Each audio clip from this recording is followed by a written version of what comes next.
ನುಂಗಕ್ಕೆ ಇದೆಲ್ಲ ಸ್ವಲ್ಪ ಕಷ್ಟ ಆಗ್ತಾ ಇತ್ತು ಅವ್ರಿಗೆ. ಓಡಾಡಕ್ ಆಗ್ತಾ ಇರ್ಲಿಲ್ಲ, ತಿನ್ನಕ್ ಆಗ್ತಾ ಇರ್ಲಿಲ್ಲ.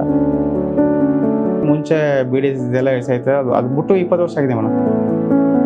ಹಾಸ್ಪಿಟ್ಲ್ದು ಯೂಟ್ಯೂಬಲ್ಲಿ ನೋಡ್ಬಿಟ್ಟು ಇಲ್ಲೊಂದ್ಸರಿ ತೋರಿಸ್ಕೊಂಡು ಹೋಗೋಣ ಅಂತ ಬಂದಿದ್ದೀನಿ ಮೇಡಮ್.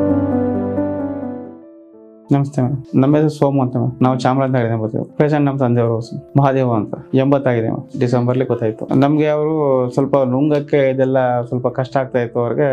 ನಮ್ಗೆ ಏನೋ ಇದಾಗಿದೆ ಅಂದ್ಬಿಟ್ಟು ತೋರ್ಸಕ್ ಹೋದ್ರೆ ಮೇಡಮ್. ಅಲ್ಲಿಂದ ಚಾಮರಾಜನಗರ ತೋರಿಸ್ತಾ ಅವರು ಮೈಸೂರಿಗೆ ರೆಫರ್ ಮಾಡಿದ್ರು. ಅಲ್ಲಿ ತೋರ್ಸ್ಕೊಂಡು ಬಂದೆ ಮೇಡಮ್. ಹೋಗಿ ಅವರು ಪೆಟ್ ಸ್ಕ್ಯಾನ್ ಎಲ್ಲ ಮಾಡಿ ಬಿಗಿನಿಂಗ್ ಸ್ಟೇಜ್ ಬರ್ತಾ ಇದೆ ಇವಾಗ ಅಂತ ಇದು ಮಾಡಿದ್ರು. ಅದಾದ್ಮೇಲೆ ಟ್ರೀಟ್ಮೆಂಟ್ಗಳೆಲ್ಲ ಕೊಡಿಸ್ತಾ ಮೇಡಮ್. ಅಲ್ಲೇ ಕಿಮೋ ಇದೆಲ್ಲ ಕೊಡಿಸಿದ್ದೀವಿ. ಅವ್ರಿಗೆ ಏಜ್ ಆಗಿರೋದ್ರಿಂದ ಸ್ವಲ್ಪ ಓಡಾಡಕ್ ಆಗ್ತಾ ಇರ್ಲಿಲ್ಲ, ತಿನ್ನಕ್ ಆಗ್ತಾ ಇರ್ಲಿಲ್ಲ. ಕಿಮೋ ಇದೆಲ್ಲ ಆದ್ಮೇಲೆ ಸ್ವಲ್ಪ ಊಟ ತಿಂಡಿ ಮಾಡ್ತಾ ಇದ್ರು. ರೇಡಿಯೇಷನ್ ಮುಗಿದ್ಮೇಲೆ ಟ್ಯಾಬ್ಲೆಟ್ ಕೊಟ್ಟಿರೋ 1 ತಿಂಗಳು. ಈಗ ಸ್ವಲ್ಪ ಹಂಗೆ ತಿರ್ಗಾ ನೋವಾಗ್ತಿದೆ. ಎಲ್ಲಿ ಗಂಟನೂ ತಿಂಡಿ ಮಾಡ್ತಾ ಇದ್ದಾರೆ, ಊಟ ತಿಂಡಿ ಮಾಡ್ತಾ ಇದ್ದಾರೆ. ಇವಾಗ ಮಾಡ್ತಾ ಇಲ್ಲ, ಬರೀ ಲಿಕ್ವಿಡ್ ತಗೋತಾ ಇದಾರೆ. ಅದಕ್ಕೆ ನಿಮ್ಮ ಹಾಸ್ಪಿಟಲ್ದು ಯೂಟ್ಯೂಬ್ ಅಲ್ಲಿ ನೋಡ್ಬಿಟ್ಟು ಇಲ್ಲೊಂದ್ಸರಿ ತೋರ್ಸ್ಕೊಂಡು ಹೋಗೋಣ ಅಂತ ಬಂದಿದ್ದೀನಿ ಮೇಡಮ್. ಅವರು ಗಂಟ್ಲದ್ದು ಇದು ಇಲ್ಲ ಮೇಡಮ್. ಆ ಥರದ್ದು ಏನು ತೊಂದರೆ ನಮ್ಗೆ ಕಾಣಿಸೂ ಇಲ್ಲ, ಇಲ್ಲ. ಅಲ್ಲಿಗೆ ಡಿಸೆಂಬರ್ ಗಂಟೆ ಅವರು ಆಕ್ಟಿವ್ ಆಗಿ ಚೆನ್ನಾಗೇ ಇದ್ರು, ಓಡಾಡ್ತಾ ಇದ್ರು, ಎಲ್ಲ ಇದು ಮಾಡ್ತಾ ಇದ್ರು. ಇಲ್ಲ ಎಲ್ಲ ಅಡ್ಕೆನ ಆಗ್ತಾ ಇರಲಿಲ್ಲ. ಮುಂಚೆ ಬಿಡಿ ಇದೆಲ್ಲ ಇಳಿಸೈತೆ, ಅದು ಬಿಟ್ಟು 20 ವರ್ಷ ಆಗಿದೆ ಮೇಡಮ್. ಈಗ ಮೊನ್ನೆ ಒಂದು 4-5 ದಿವಸ ಗಂಟನೂ ದೋಸೆ ಇಡ್ಲಿ ಅಂತ ಸ್ಮೂತ್ ಅಂತ ತಗೋತಾ ಇದ್ರು. ಈಗ ಒಂದು 4-5 ದಿವಸ ಸ್ವಲ್ಪ ನುಂಗಕ್ಕೆ ತೊಂದರೆ ಆದ್ರಿಂದ ಇಲ್ಲೊಂದ್ಸತಿ ತೋರ್ಸ್ಕೊಂಡು ಹೋಗೋಣ ಬಂದು.